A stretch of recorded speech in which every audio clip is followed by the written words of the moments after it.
देखिए nasal spray का function है, ये डीकंजेस्टेंट होता है, यानी सोजन को कम करता है। तो आमतौर पे वो लोग जिनकी नाक की ब्लॉकेज हो रही होती है साइनसाइटिस की वजह से, दूधों की वजह से, नाक का गोश्त बढ़ने की वजह से, नाक की हड्डी की वजह से, तो नेज़ल स्प्रे उसको वक्ती तौर पर खोलने में मुआविन होते हैं, लेकिन उसका ज़्यादा इस्तेमाल इंतहाई गलत। उसकी वजह ये है कि ये मुकम्मल इलाज तो है नहीं। अगर दूधे हैं, ये स्प्रे उसको सुकेड़ देंगे, उसको श्रिंक कर देंगे, जगह बन जाएगी, नाक खुल जाएगा। लेकिन ये कि बाद में दोबारा दवाई का असर खत्म होगा तो प्रॉब्लम हो जाएगा। हमारी अवामुन्नास सबसे बड़ी गलती ये करती है कि जैसे उसका डोज दिन में 2 दफ़ा करना है, उन्होंने जेब में रखा होता है, जहाँ नाक बंद हुआ कहते हैं सूंघने एक कतरा ही है, इससे क्या फ़र्क पड़ता है। वही जहर है, वो जहर बन जाता है।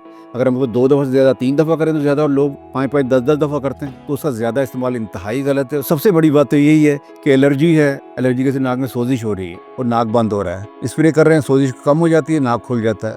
आप ज़्यादा इस्तेमाल कर रहे हैं, और उससे ज़्यादा इस्तेमाल से एक तो दवाई का असर ख़त्म हो जाता है, ख़त्म होता है, लोग और ज़्यादा इस्तेमाल करते हैं, तो फिर नाक के अंदर रसौलियाँ बनने का खतरा सबसे ज़्यादा होता है। नाक का गोश्त बढ़ना शुरू हो जाता है, तो ये गोश्त को सुकेड़ता है। अब जब एक तरह की वर्जिश है, गोश्त सिकुड़ रहा है, फूल रहा है, वो करके भी मज़ीद फूल जाता है। और बाज़ औक़ात ये भी होता है कि उससे पॉलिश बन जाते हैं, जिसको हम रसौलियाँ बोलते हैं, को दूधे बनते हैं, अंगूर की तरह गुच्छे बन जाते हैं, जिसके लिए भी सर्जरी करनी पड़ती है और उसके दोबारा होने के चांसेस भी बहुत ज़्यादा होता हैं।